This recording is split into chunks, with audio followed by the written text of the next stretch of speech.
Boa noite, caríssimos irmãos em Cristo, caríssimos irmãos da nossa paróquia São José Esposo. Então, que alegria nós estarmos juntos nessa sexta-feira, né, continuando a nossa programação sobre a Semana da Família. E no dia de hoje, né, o tema que nós vamos tratar é o tema da santidade em família, ou seja, da busca da santidade na família. Como a gente vivendo em família pode se santificar, pode buscar a Deus, pode servir a Deus. Então, é esse o tema do nosso encontro de hoje. Então, eu convido você a nós começarmos fazendo uma oração.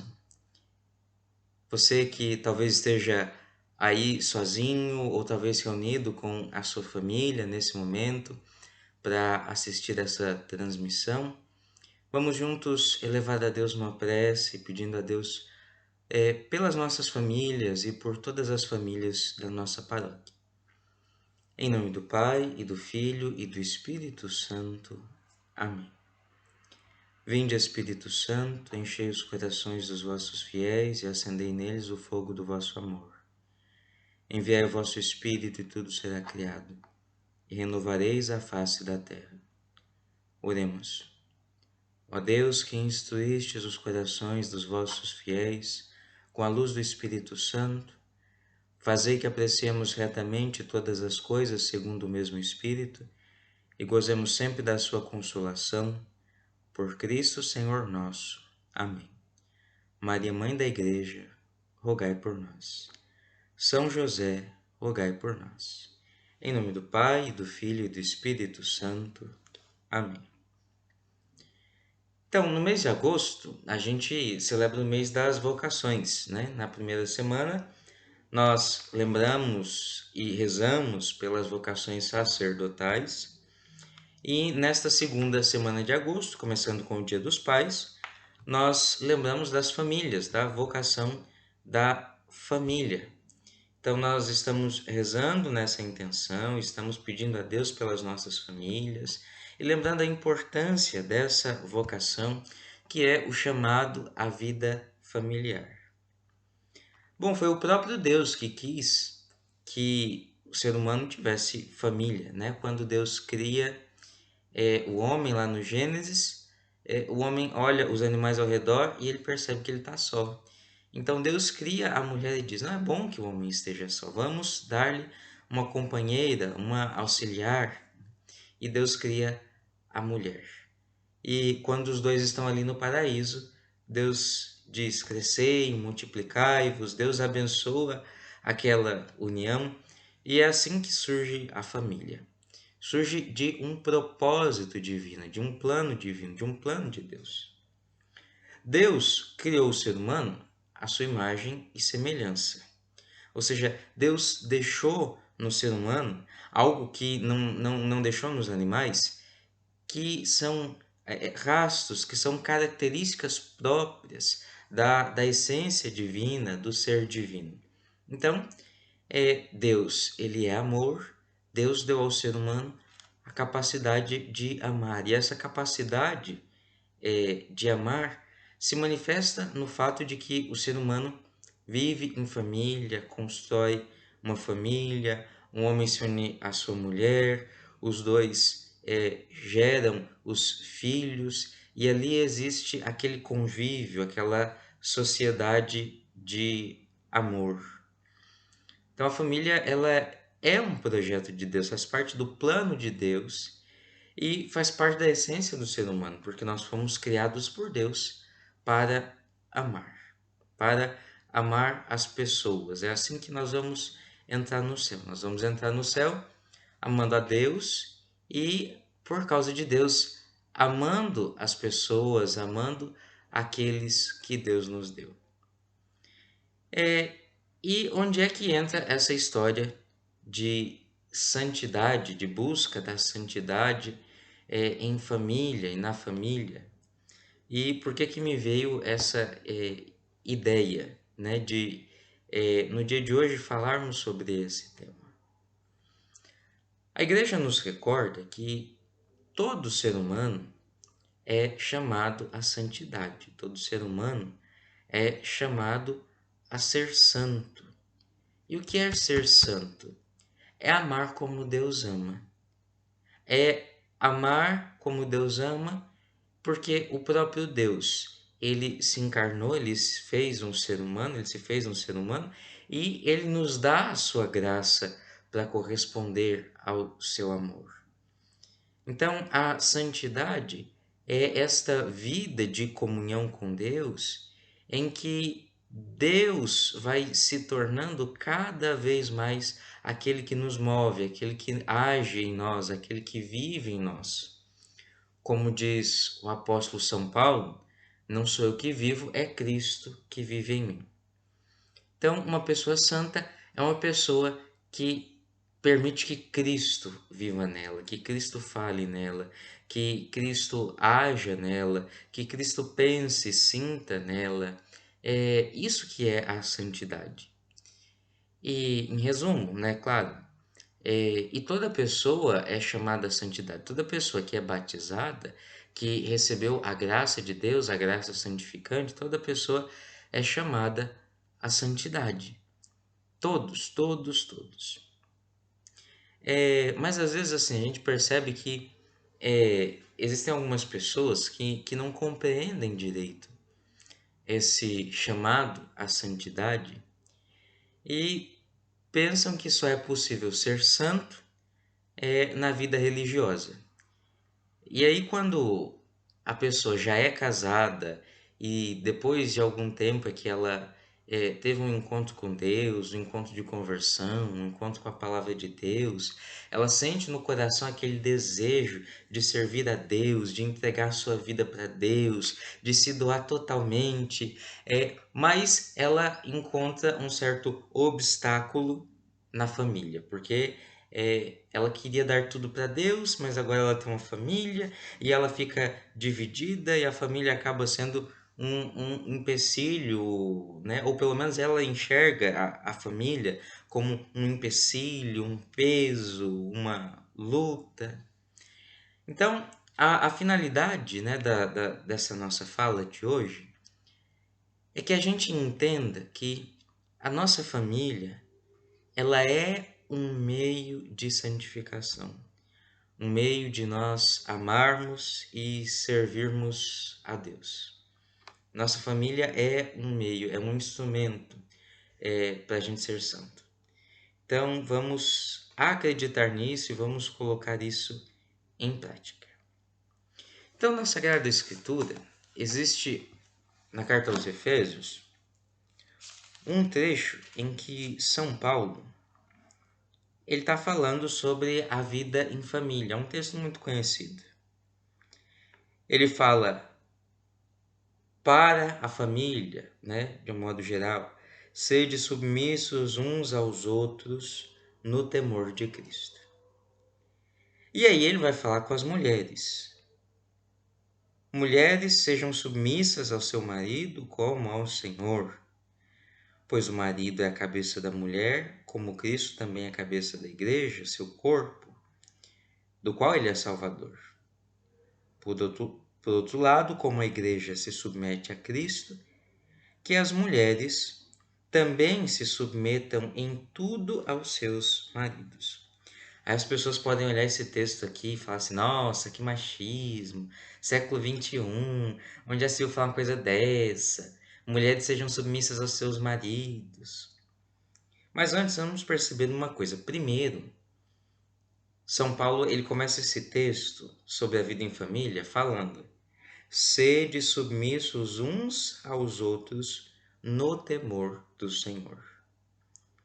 Então veja, ele não está falando só da mulher, ele está falando de que na vida em família, na vida de casal, todos devem ser submissos uns aos outros. Sede submissos uns aos outros, como ao Senhor, no temor do Senhor.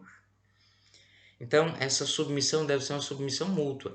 Aí, é claro, ele vai falar de cada um. Ele começa falando da esposa, aí depois ele vai falar do marido, aí depois ele vai falar dos filhos, vai falar dos pais, né? Os deveres de cada um. Se a gente pega Só o versículo solto pode parecer machismo, mas a gente vê o contexto inteiro, a gente vê que não. É uma visão muito elevada para a convivência em família. Essa submissão, né?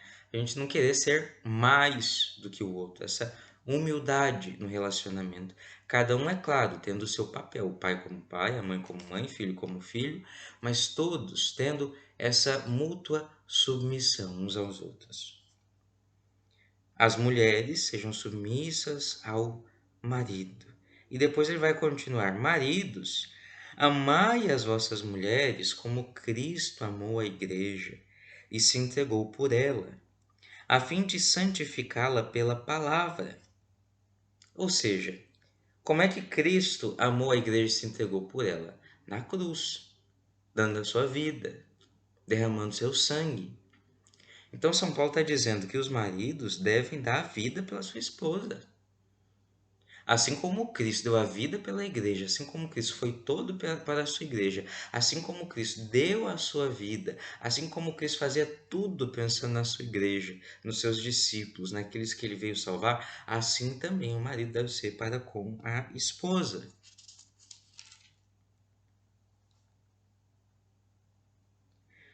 Continuando, ele diz: filhos, obedeceis aos vossos pais no Senhor, pois é justo.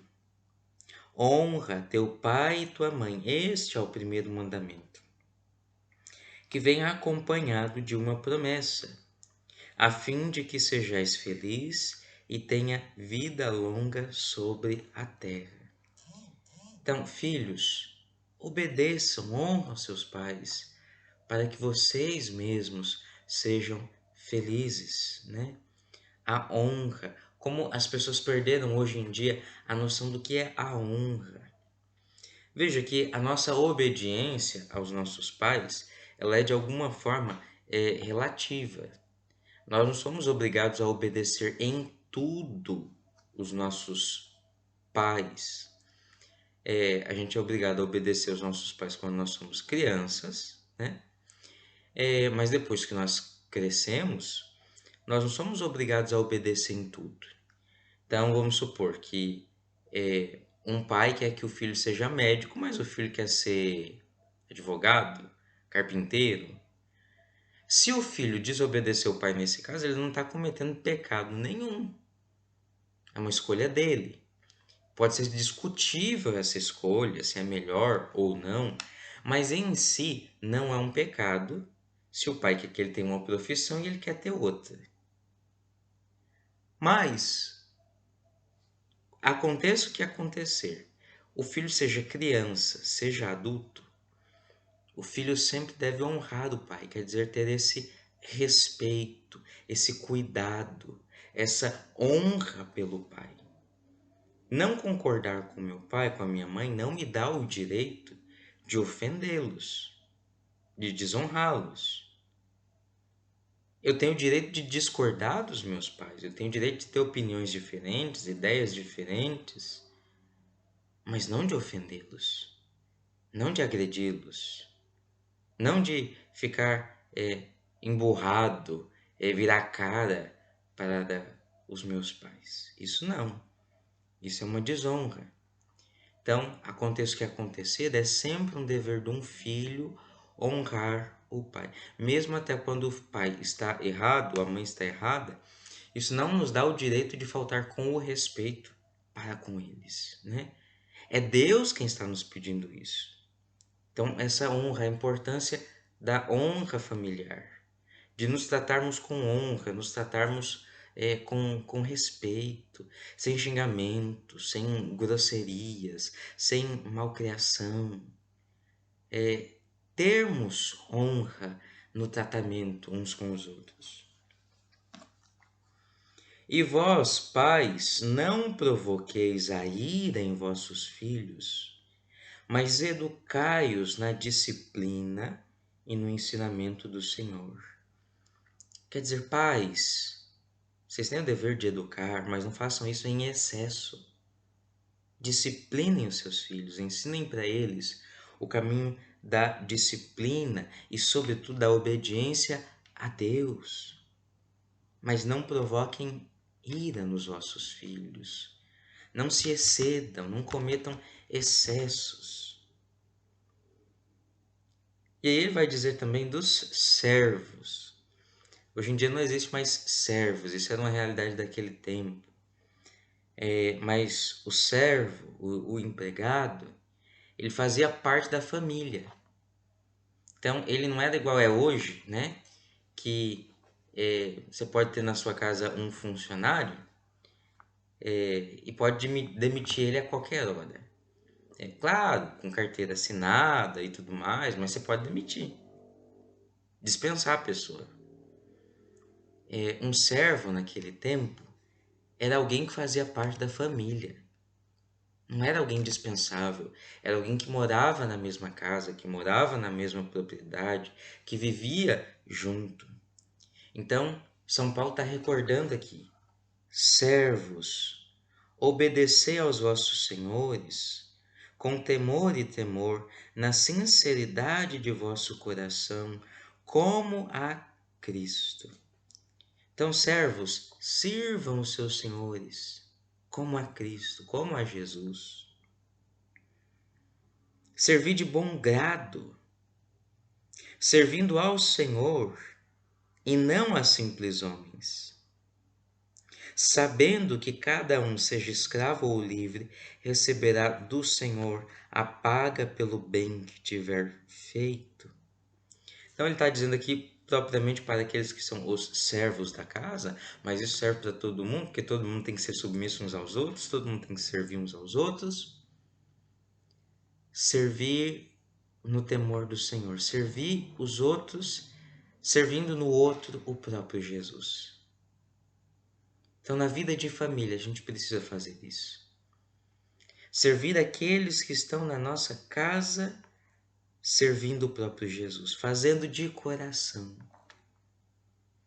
Então, nas coisas mais simples da casa, né? Sua mãe pediu para você arrumar a cama, que é seu dever, é sua obrigação. Mas faça isso com amor. Faça isso para Jesus. Você vai fazer a comida para sua família? Faça isso com amor. Faça isso para Jesus. Você vai trabalhar para sustentar sua família? Faça isso com amor. Faça isso para Jesus. Tudo feito para Jesus se torna motivo de santificação. Tudo feito com amor é uma oportunidade para a gente se santificar. E vós, senhores. Então, primeiro ele falou com o servo, né? Veja que a estrutura dessa parte é sempre assim. Primeiro São Paulo fala com um lado e depois com o outro, né? Sede submissos uns aos outros, quer dizer, existem obrigações recíprocas, amor recíproco de uma parte e de outra. Então, esposas, sede submissas aos maridos, maridos dá a vida para suas esposas.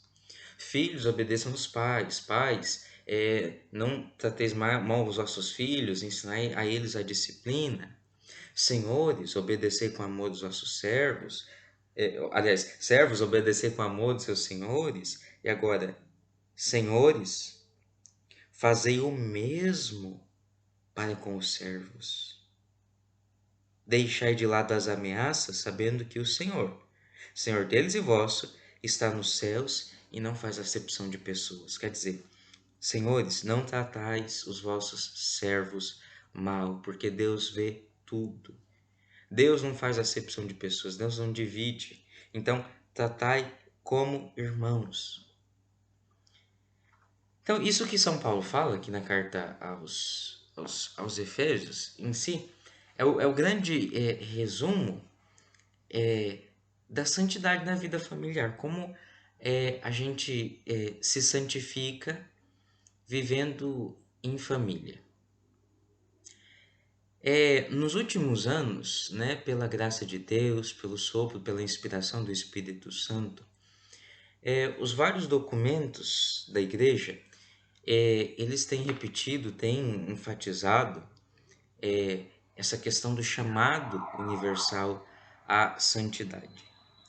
Então, por exemplo, nós tivemos na década de 60 o Concílio Vaticano II. O Concílio Vaticano II, na Constituição Lumen Gentium, né, um dos documentos do concílio, no número, a partir do número 40, vai nos lembrar da vocação universal à santidade. Todo ser humano é chamado a ser santo.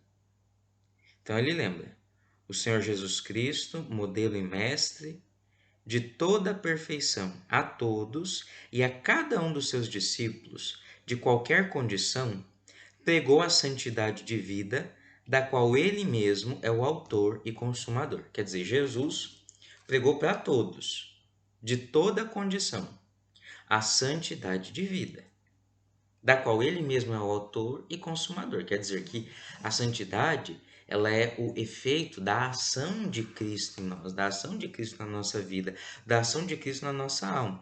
Não quer dizer que a gente é santo porque a gente é melhor do que os outros, ou porque nós somos mais fortes, ou porque nós somos muito bons e extraordinários. Nós nos santificamos à medida que a gente vai permitindo Cristo agir em nós. É a ação de Cristo na nossa alma que nos santifica. E aí tem uma citação do Evangelho de Mateus, quando o próprio Jesus diz: Sede, portanto, perfeitos, assim como o vosso Pai Celeste é perfeito. Essa perfeição é a perfeição da santidade. Assim, é evidente que todos os fiéis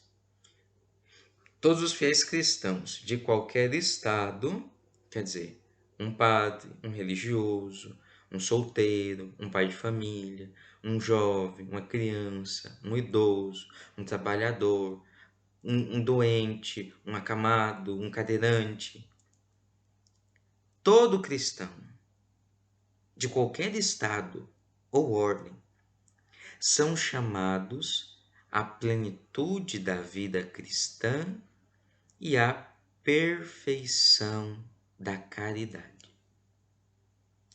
Então, o concílio está nos lembrando: todos são chamados a ser santos. Santidade não é coisa para alguns especiais. Para cada um é verdade, Deus tem um chamado. Cada um de nós somos especiais, a cada um Deus confere um chamado especial que ele não confere a outra pessoa. Cada um tem um chamado, mas a todos Deus chama a santidade. A santidade é um chamado para toda pessoa, todo ser humano batizado. E aí o que eu queria chamar a atenção no dia de hoje, né, nessa questão de santidade então em família, é que nesse documento do Concílio Vaticano II, continuando o mesmo número, vai ter um trecho que ele vai falar especificamente da vivência da santidade na família. Como é que quem vive em família é chamado a ser santo? Então, ainda no número 41, o concílio vai dizer assim: primeiro ele vai falar dos bispos, dos presbíteros, dos religiosos, e daí ele começa: os esposos e pais cristãos, por sua vez, devem seguir o próprio caminho, em amor fiel. Então, os esposos e os pais devem seguir o próprio caminho. Que caminho é esse? É o caminho de esposo e de pai. Quer dizer que um pai de família, uma mãe de família, não vai se santificar vivendo uma vida de padre, vivendo como se fosse um padre, uma religiosa. Vai se santificar cumprindo os seus deveres de família, os seus deveres de pai, de mãe, de esposo, de esposa. Então,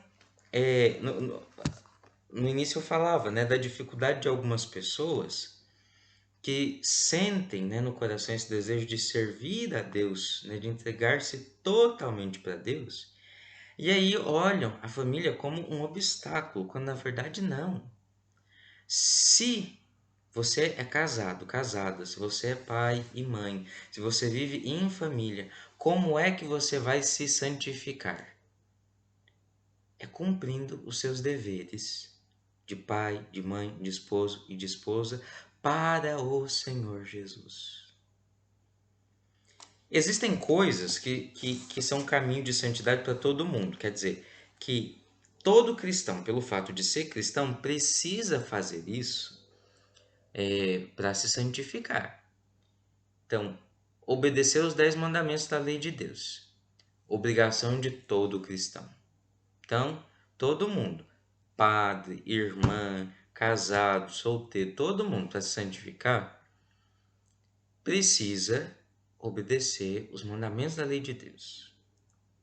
Vida sacramental, quer dizer, receber os sacramentos, né? Mas não somente receber por receber, mas com fé, com devoção, vivendo aquilo que aquele sacramento implica, né? Então, o batismo, a crisma, nos confessarmos, né? Buscar sempre nos reconciliar com Deus, pedir perdão a Deus pelas nossas faltas, a frequência na Santa Missa, sobretudo aos domingos, mas quando a gente pode fazer outras vezes também, isso é muito bom, é fantástico. A oração pessoal diária. Então, tudo isso, né, é obrigação de todo cristão. Nenhum cristão vai se santificar se não fizer tudo isso, né? Então, obediência aos mandamentos,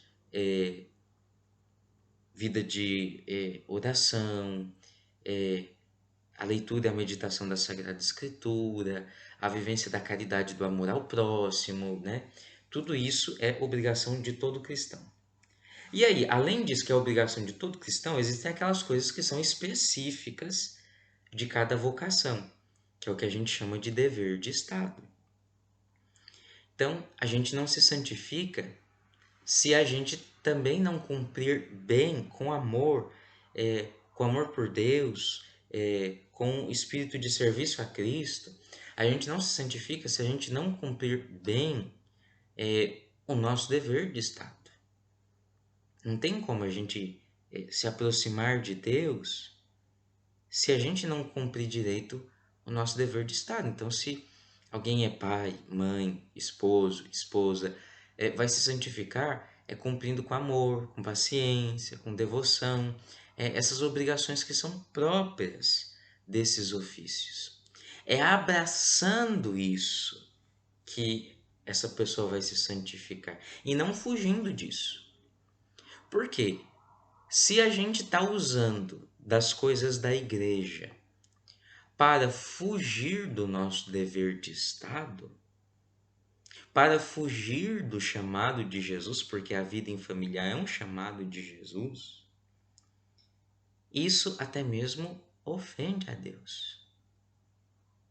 A igreja, o nosso apostolado, o nosso servir na igreja, a catequese, como ministro extraordinário da Sagrada Comunhão, no grupo de oração, no grupo de jovens, sei lá, qualquer coisa que exista na igreja que a gente sirva, né?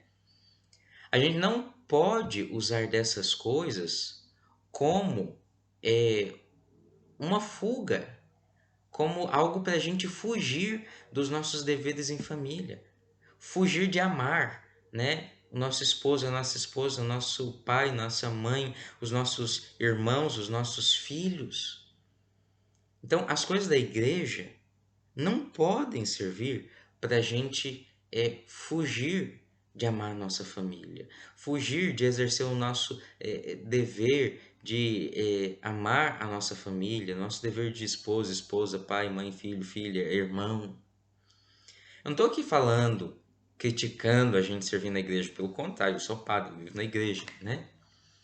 Mas é que o nosso servir, ele precisa ser um transbordar daquilo que a gente está buscando viver em família, daquilo que a gente está buscando viver na nossa casa. Porque senão é uma incoerência. A gente vem na igreja, fala tudo muito bonitinho, né? Mas a gente não está vivendo esse amor, essa doação dentro da nossa própria casa. Então a gente precisa enxergar a nossa casa como uma igreja doméstica, como um templo, como um lugar consagrado a Deus, um lugar onde eu vou me santificar, eu vou me unir a Jesus ali dentro da minha casa, amando aquelas pessoas, Amando aquelas pessoas que Deus me deu na minha família, eu vou também trabalhar o meu coração, porque eu sou egoísta, eu não tenho paciência, né? E aquelas pessoas ali na minha casa, amar aquelas pessoas, servir aquelas pessoas, vai fazer de mim uma pessoa melhor. Ah, mas o povo lá de casa é um povo complicado, é um povo difícil, é um povo não sei o que, não sei o que, não sei o que. Olha, deixa eu falar uma coisa pra você. Cada um tem a família que precisa para entrar no céu. Então é essa família que você tem aí, porque você é uma pessoa muito ruim. Não sei se já te falaram, você é ruim, tá? Assim como eu, né? Então, Deus coloca no nosso caminho o tipo de pessoa que a gente precisa amar para a gente entrar no céu, para a gente crescer no amor, crescer na caridade, crescer no serviço, na humildade, na paciência, né?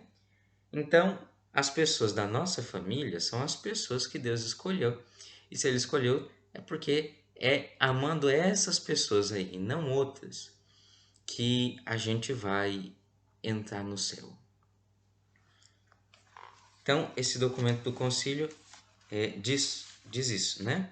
Então, os esposos e pais cristãos, por sua vez, devem seguir o próprio caminho em amor fiel. Ajudem-se mutuamente a conservar a graça no decurso de toda a vida.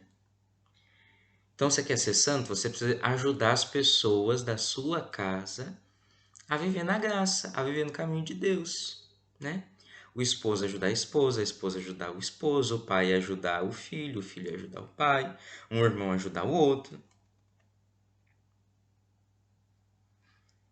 Impregnem a prole amorosamente recebida de Deus com as doutrinas cristãs e as virtudes evangélicas. Então, papai, mamãe, você quer ser santo? Ensine os seus filhos a doutrina cristã e as virtudes evangélicas. Quer dizer, a catequese deve começar dentro de casa. É você, pai e mãe, a primeira pessoa que tem que falar de Jesus, que tem que falar da Eucaristia, que tem que falar dos sacramentos, que tem que falar sobre o que é pecado. É você, pai e mãe, que precisa ensinar seu filho a ler a Bíblia. É você o primeiro que tem que fazer isso. Pois assim apresentam a todos um exemplo de incansável e generoso amor. Edificam a fraternidade da caridade e tornam-se testemunhas e cooperadores da fecundidade da Mãe Igreja, em sinal e participação daquele amor com que Cristo amou a sua esposa e por ela se entregou. Então, fazendo isso, evangelizando dentro da própria casa, evangelizando os seus filhos, você vai estar fazendo uma grande obra de apostolado. Trabalhar pela conversão da sua família, pela evangelização da sua família, para que a sua família conheça Jesus, para que a sua família conheça o Evangelho, isso é uma grande missão, isso é um grande servir a Deus, um grande serviço a Deus. Semelhante exemplo, mas de outro modo, é dado pelos que vivem em estado de viuvez. Então, uma pessoa que é viúva também não é só quem é casado. Uma pessoa que é viúva também, e daqueles que são solteiros também.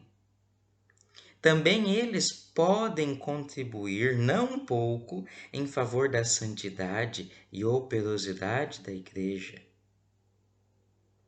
Então é possível você, casado ou solteiro, amando a sua família, trabalhando em uma obra de apostolado, se santificar.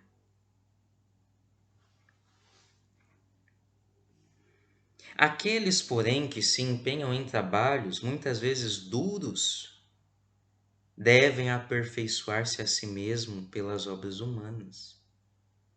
Você trabalha, seu trabalho é duro, é trabalho braçal, é o trabalho de dona de casa. Seu trabalho pode ser uma oportunidade de você, fazendo isso com amor, você se transformar, você fazer de você uma pessoa melhor. Então não vá trabalhar com má vontade. Abrace o seu trabalho como uma oportunidade de servir a Deus, de amar Jesus, de fazer isso de maneira generosa. E serve também para quem estuda, né? Então, se você estuda, vai estudar, se dedicando, sendo generoso, amando Jesus para que o seu estudo seja um meio de santificação, uma forma de te transformar numa pessoa melhor.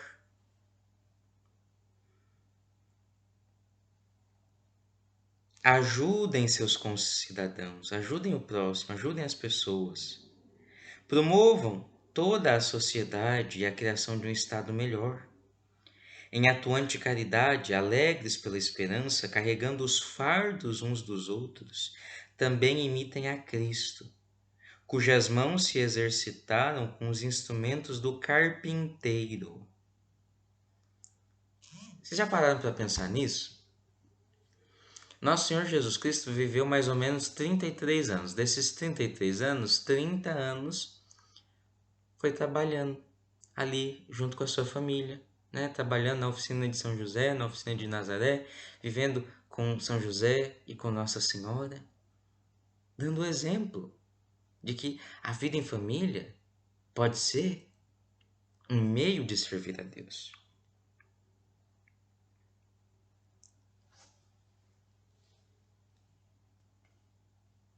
Então, Cristo, cujas mãos se exercitaram com os instrumentos do carpinteiro, e com o Pai que sempre opera para a salvação de todos. Subam assim pelo seu labor cotidiano às alturas da santidade e da vida apostólica. Então, caríssimos irmãos, né? Deus chama a todos à santidade. Todos nós somos chamados a ser santos. Deus quer isso para nós. Foi para isso que Cristo veio ao mundo. E a santidade não é uma coisa triste, pelo contrário. Ser santo é ser feliz, né? Só que não com a felicidade do pecado, né? Porque às vezes a gente usa essa expressão, né? Ah, eu quero ser feliz, eu também quero ser feliz, eu tenho direito de ser feliz para justificar o pecado. Mas isso é só uma propaganda enganosa, porque ninguém vai ser feliz no pecado. Ninguém vai ser feliz longe de Deus. Ninguém vai ser feliz sem fazer a vontade de Deus. O único jeito da gente ser plenamente felizes, verdadeiramente felizes, é buscando a santidade. Porque é para isso que a gente existe, para servir e amar a Deus. E servindo e amando a Deus, nós vamos servir e amar as pessoas que Deus colocou no nosso caminho. E é interessante a gente ver que existem vários santos canonizados pela igreja, e quando a igreja canoniza, quer dizer, ela atesta que de fato aquela pessoa viveu uma vida extraordinariamente movida por Deus, movida pelo Espírito Santo, movida pela graça de Deus. Existem santos canonizados pela igreja que foram santos casados. Tem um livro muito interessante, Matrimônios Santos, esse livro aqui, ó, do padre Thomas Kevin, da editora Cleofas. Esse livro ele traz o exemplo, as histórias de vários santos ao longo da história da igreja que eram casados. Santo Aurélio e Santa Natália, São Félix e Santa Liliosa, que são santos mártires dos primeiros séculos. Mais recentes, São Luís Martin e Santa Zélia, que são os pais de Santa Teresinha. Tem um livro que eu recomendo que se chama História de uma Família, que conta, né, um pouco como era a família de Santa Teresinha e como os pais de Santa Teresinha, o pai e a mãe dela, realmente eram pais que eram pais normais, né, que tinham todos os afazeres que um pai, uma mãe, uma esposa tem de cuidar da casa, de trabalhar, de cuidar dos filhos, de vestir os filhos, de acompanhar todas aquelas coisas da vida em família, que é a doença dos filhos, a perca dos filhos, né? Naquele tempo a mortalidade infantil era muito grande São Luís e Santa Zélia, eles tiveram 9 filhos, dos 9, 4 morreram crianças, muito, muito pequenos, e eles viveram essa experiência do luto, da dor da perda. Então era uma família normal, uma família que tinha todas as características de uma família humana, mas ao mesmo tempo era uma família que buscava extraordinariamente servir e amar a Deus, e nessa busca por servir e amar a Deus, se santificou, se transformou numa família muito santa. Então, as nossas famílias podem ser famílias santas também, como a família de Santa Teresinha, como a família de Nazaré, a família de Jesus. Mas o primeiro passo para que isso aconteça é que a gente busque a santidade amando a nossa família. Não vamos esperar. Não vamos esperar a gente ter um pai perfeito, uma mãe perfeita, né? Ficar imaginando assim, seria muito bom se meu pai fosse diferente, se a minha mãe fosse diferente, se meu esposo, se minha esposa fossem diferentes. Não. Vamos começar nós buscar a santidade na nossa casa e amar aquelas pessoas que estão lá na nossa casa e servi-las por amor a Jesus, sem esperar nada em troca, né? E pedindo a Deus, rezando a Deus pelos nossos. Então, que essa Semana da Família possa despertar em todos nós esse desejo de vivermos a santidade, de buscarmos a santidade na nossa vida em família.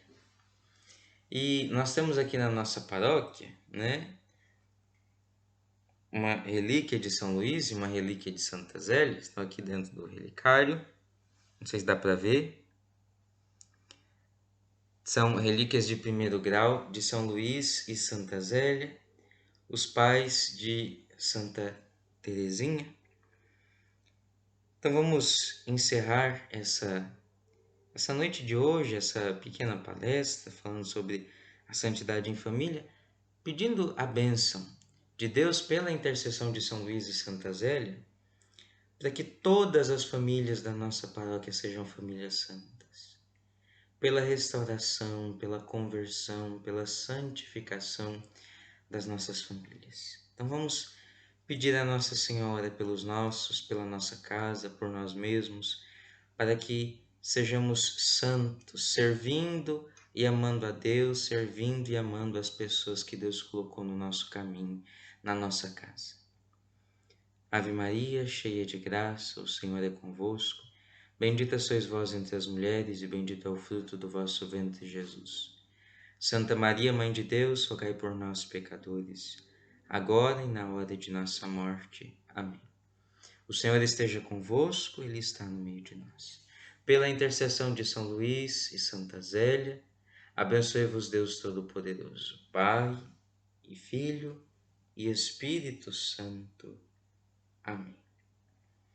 Que Deus abençoe a sua casa, a sua família. Fiquem com Deus e até domingo na Santa Missa, se Deus quiser.